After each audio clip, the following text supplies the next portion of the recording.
Oh, hi, nieces and nephews. It's Uncle Bucky. It's story time with Uncle Bucky. And whoever the hell the rest of you are. All right, here's what we're going to do right now. It's To Kill a Mockingbird by Harper Lee. We have finished part 1, and I believe that there's just a part 2. So we're diving right in. Forgive me if I have to say the N word. It's hard enough for me. It's part of a book that they're saying how bad it was. But anyway, let's go on. This is chapter 12. Jim was 12. Well, what a coincidence. He was difficult to live with, inconsistent and moody. His appetite was appalling. And he told me so many times to stop pestering him, I consulted Atticus. Reckon he's got a tapeworm? Atticus said no, Jim was growing. I must be patient with him and disturb him as little as possible. This change in Jim had come about in a matter of weeks. Mrs. Dubois was not cold in her grave. Jim had seemed grateful enough for my company when he went to read to her. Overnight, it seemed, Jim had acquired an alien set of values and was trying to impose them on me. Several times he went so far as to tell me what to do. After one altercation, when Jim hollered, "It's time you started being a girl and acting right," I burst into tears and fled to Calpurnia. "Don't you fret too much over Master Jim," she began. "Master Jim? Yeah, he's just about Master Jim now. He ain't that old," I said.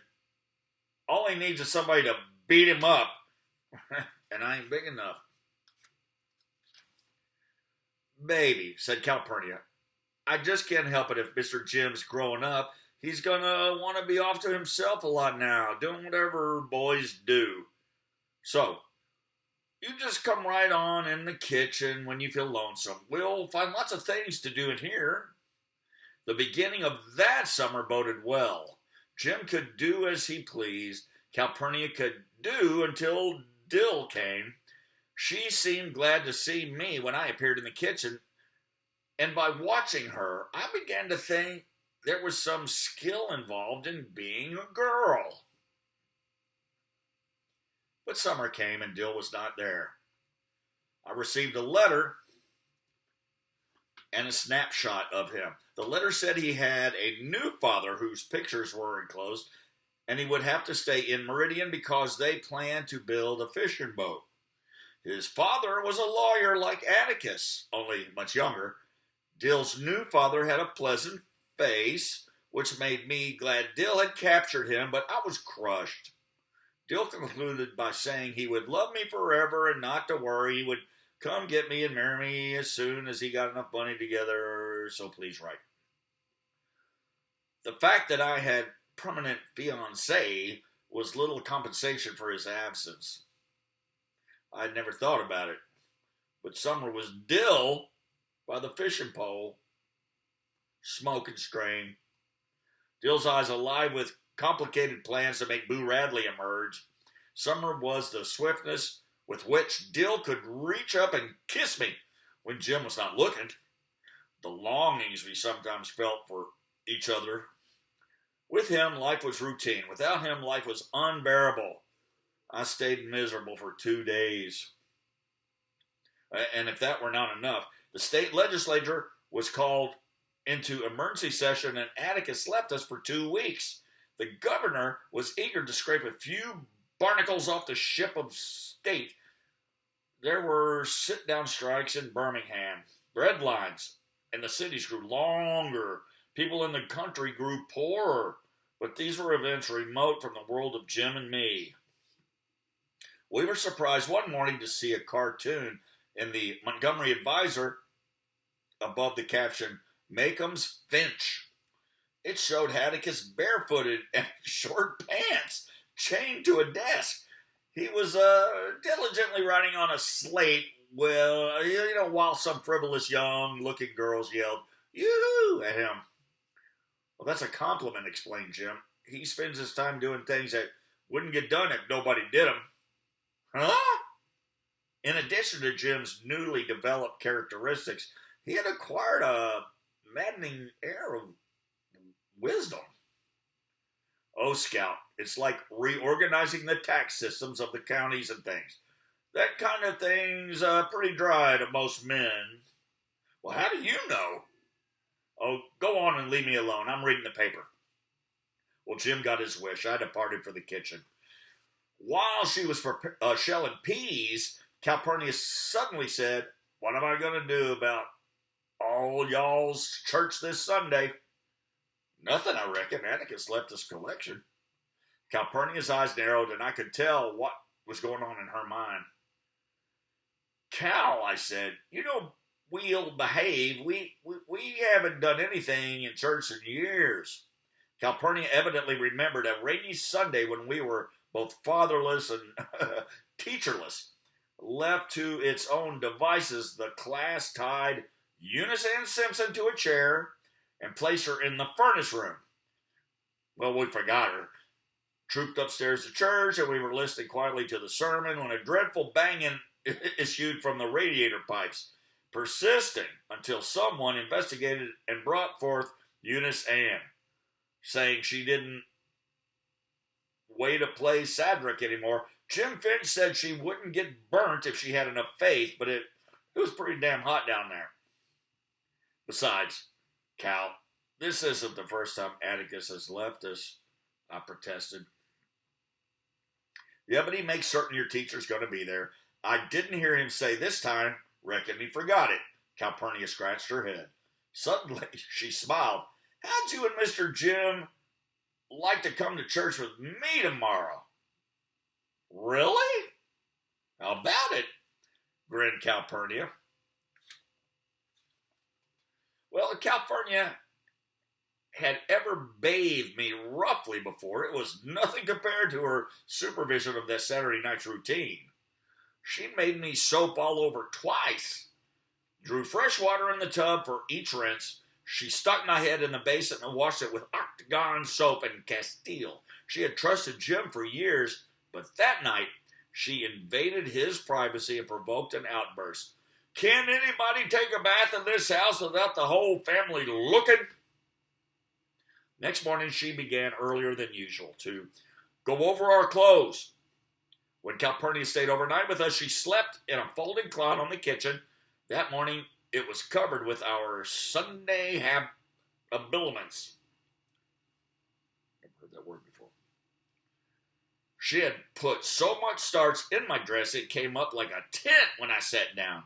She made me wear a petticoat, and she wrapped a pink sash around my waist. She went over my patent leather shoes with a cold biscuit until she saw her face in them.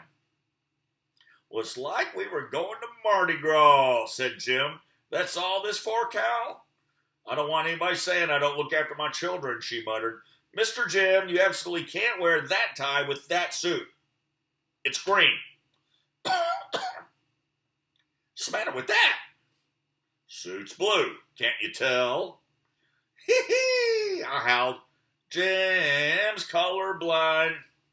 His face flushed angrily, but Calpurnia said, "Now you all quit that. You're going to go to First Purchase with smiles on your faces." First Purchase African M.E. Church was in the quarters outside the southern town limits, across the old sawmill tracks. It was an ancient, paint-peeled frame building, the only church in Macomb with a steeple and bell, called First Purchase because it was paid for from the first earnings of freed slaves. Negroes worshipped in it on Sundays, and white men gambled in it on weekdays. The churchyard was brick-hard clay, as was the cemetery beside it. If someone died during a dry spell, the body was covered with chunks of ice until rain softened the earth. A few graves in the cemetery were marked with crumbling tombstones. Newer ones were outlined with brightly colored glass and broken Coca-Cola bottles. Lightning rods guarding some graves denoted dead who rested uneasily. Stumps of burned-out candles stood at the heads of infant graves. It was a happy cemetery. The warm, bittersweet smell of clean Negro welcomed us as we entered the churchyard. Hearts of love, hairdressing mingled with avoided snuff, Hoyt's cologne, Brown's mule, peppermint, and lilac talcum. When they saw Jim and me with Calpurnia, the men stepped back and took off their hats. The women crossed their arms at their waist, weekday gestures of respectful attention. They parted and made a small pathway to the church door for us. Calpurnia walked between Jim and me, responding to the greetings of her brightly clad neighbors. "What are you up to, Miss Cal?" said a voice behind us. Calpurnia's hands went to our shoulders and we stopped and looked around. Standing in the path behind us was a tall Negro woman. Her weight was on one leg. She rested her left elbow in the curve of her hip, pointing at us with an upturned palm. She was bullet-headed, with a strange almond-shaped eyes, straightened nose, and an Indian bow mouth. She seemed 7 feet high. I felt Calpurnia's hand dig into my shoulder. "What you want, Lula?" she asked in tones I had never heard her use. She spoke quietly, contemptuously. "I wants to know why you bringing White Chill into nigger church." "They's my company," said Calpurnia. Again, I thought her voice strange. She was talking like the rest of them. "Yeah, and I reckon you company in the Finch house during the week." A murmur ran through the crowd. "Don't you fret," Calpurnia whispered to me, but the roses on her hat trembled indignantly. When Lula came up in the pathway toward us, Calpurnia said, "Stop right there, nigger."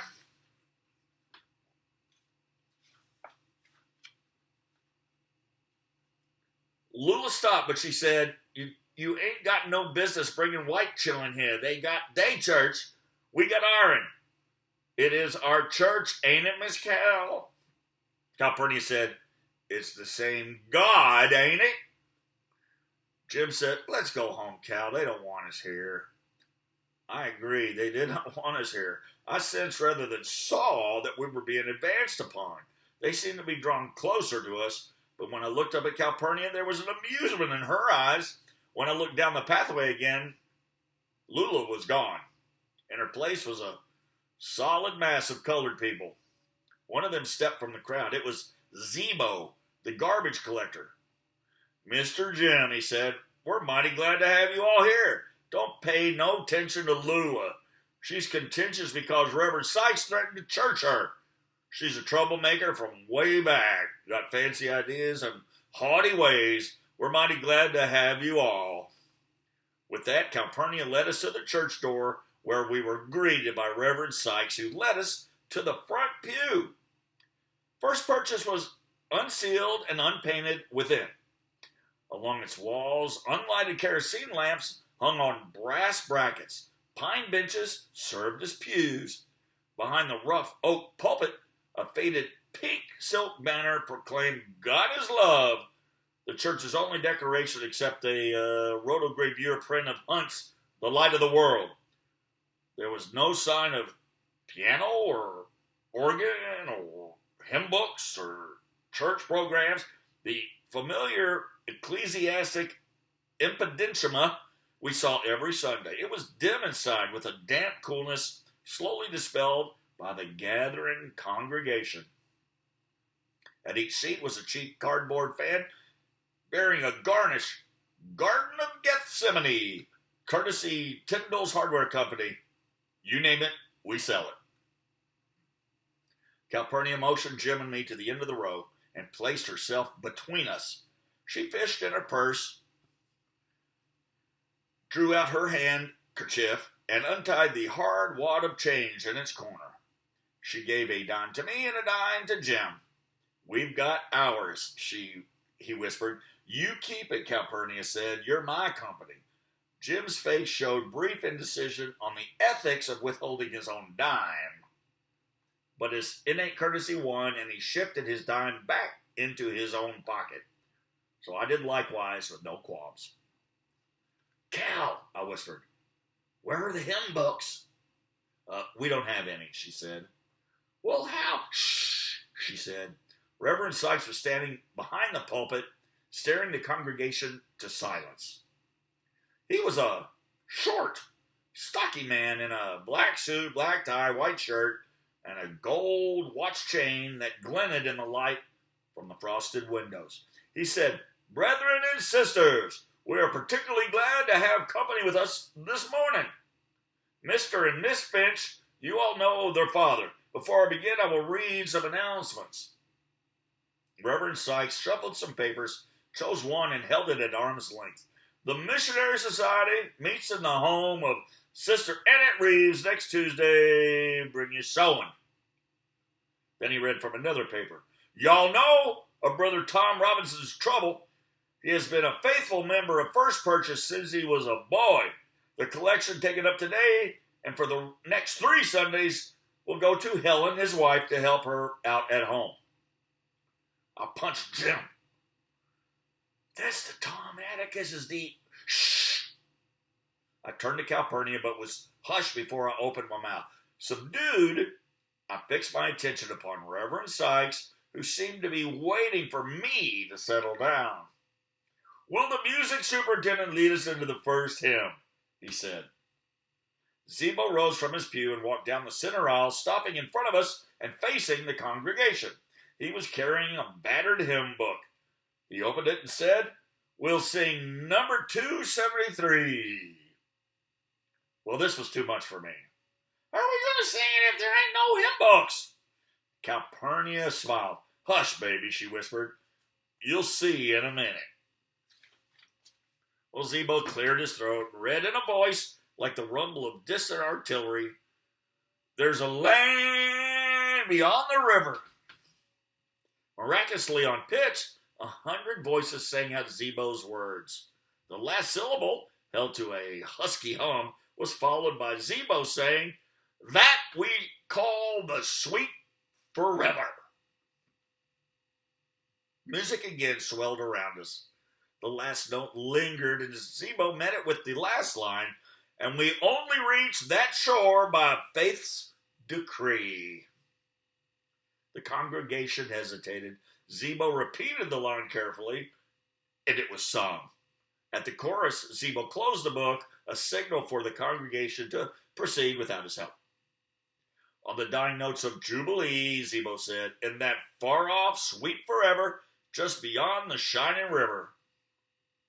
Line for line, voices followed in simple harmony until the hymn ended in a melancholy murmur.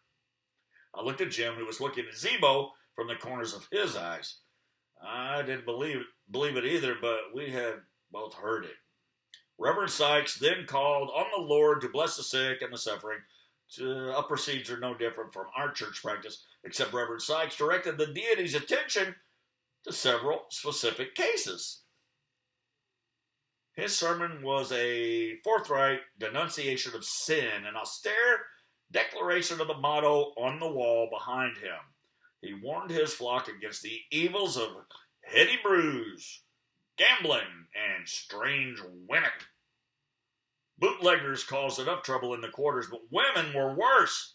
Again, as I had often met in my own church, I was confronted with the impurity of women doctrine that seemed to preoccupy all clergymen.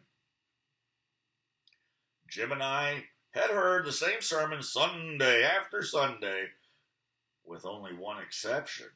Reverend Sykes used his pulpit more freely to express his views on individual lapses from grace. Jim Hardy had been absent from church for 5 Sundays, and he wasn't sick. Constance Jackson had better watch her ways. She was in grave danger for quarreling with her neighbors.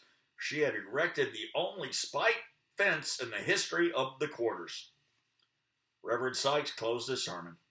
He stood beside a table in front of the pulpit and requested the morning offering, a proceeding that was strange to Jim and me.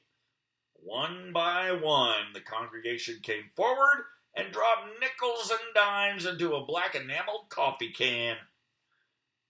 Jim and I followed suit and received a soft thank you, thank you, thank you, thank you, as our dimes clinked.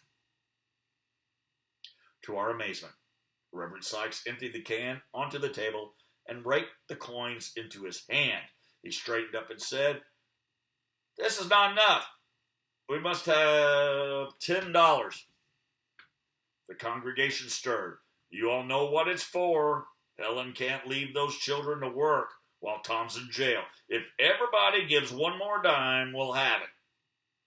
Reverend Sykes waved his hand and called to someone in the back of the church. "Alec, shut the doors. Nobody leaves here till we have $10. Calpurnia scratched in her handbag and brought forth a battered leather coin purse. "Now, Cal," Jim whispered when she handed him a shiny quarter, "we can put ours in.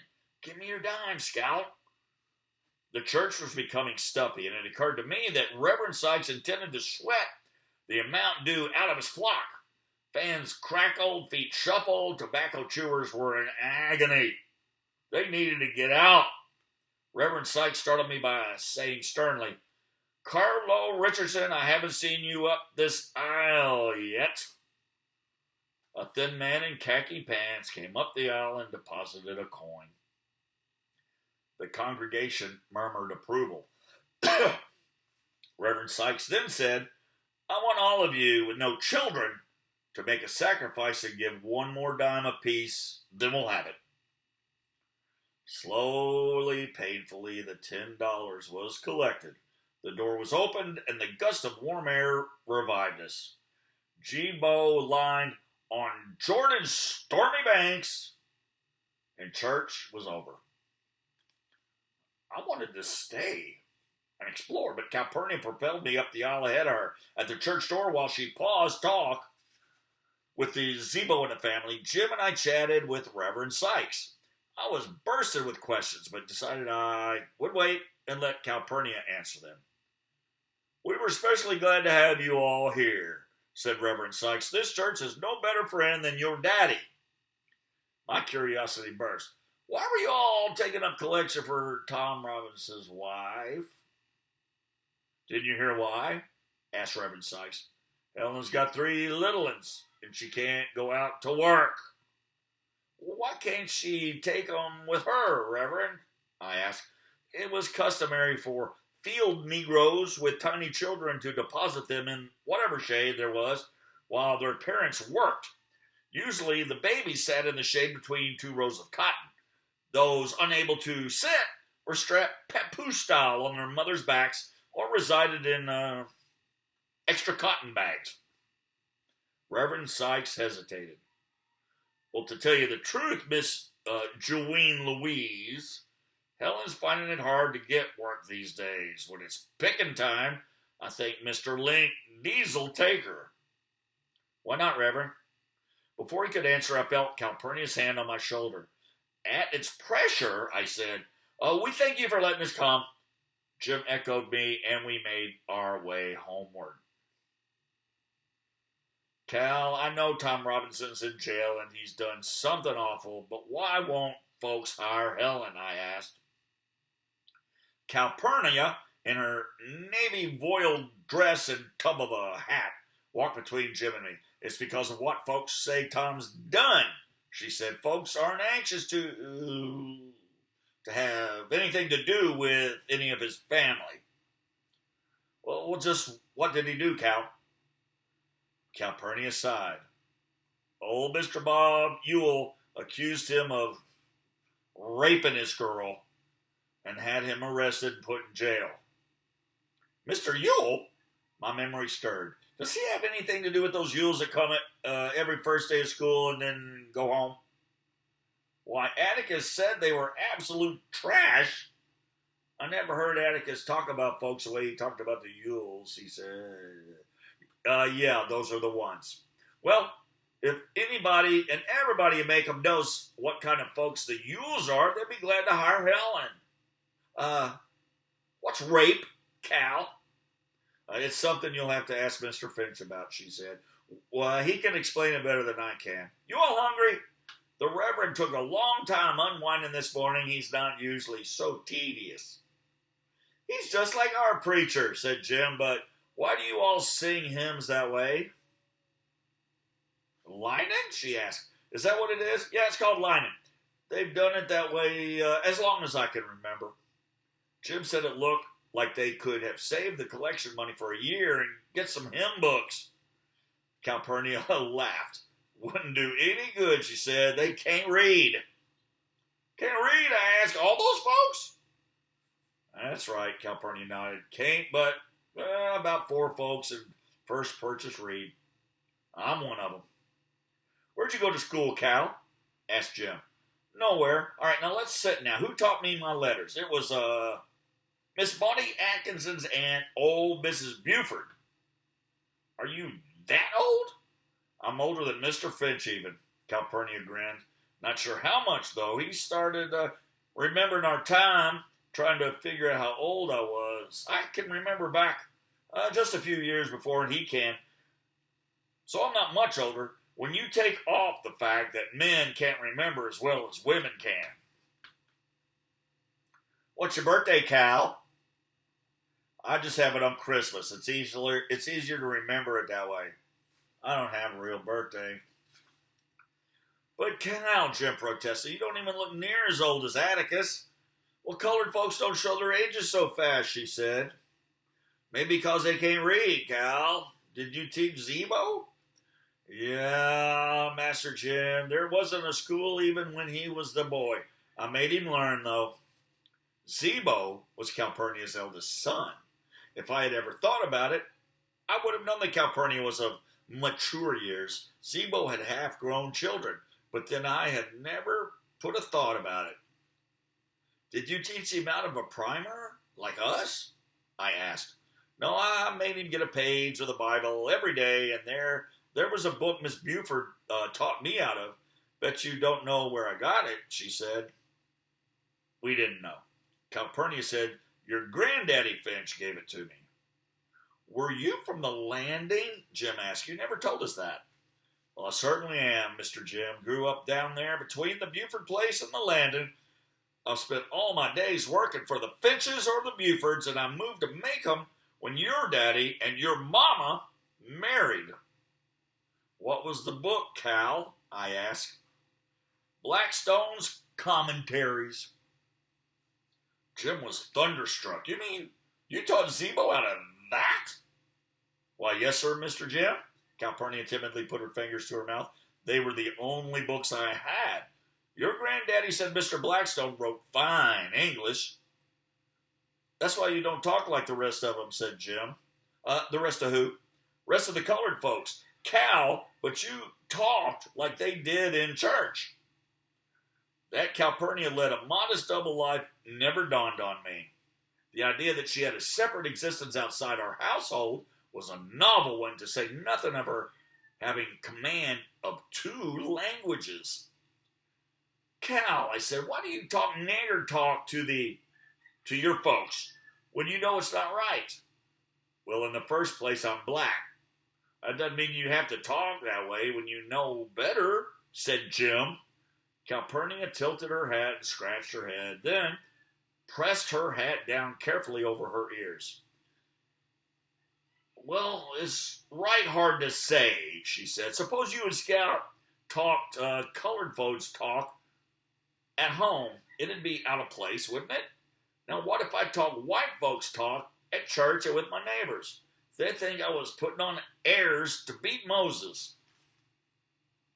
But Cal, you know better, I said. It's not necessary to tell all you know. It's not ladylike. In the second place, folks don't like to have somebody around knowing more than they do. It aggravates them.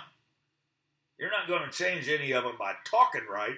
They've got to want to learn themselves. And when they don't want to learn, there's nothing you can do but keep your mouth shut or talk their language. Cal, can I come to see you sometimes? She looked down at me. See me, honey. You see me every day. No. Out to your house, I said. Sometimes after work? Atticus can get me. Anytime you want to, she said. We'd be glad to have you. We were on the sidewalk by the Radley place. Look on the porch yonder, Jim said. I looked over the Radley place, expecting to see his phantom occupant sunning himself in the swing. Swing was empty. I mean, our porch, said Jim. I looked down the street. An armored, upright, uncompromising Aunt Alexandra was sitting in a rocking chair exactly as if she had sat there every single day of her life. That's the end of the chapter. So we got to go to black church. I feel like singing. All right, so we're up to chapter 13. Tally Sordo. Oh, here we go. Give me $1.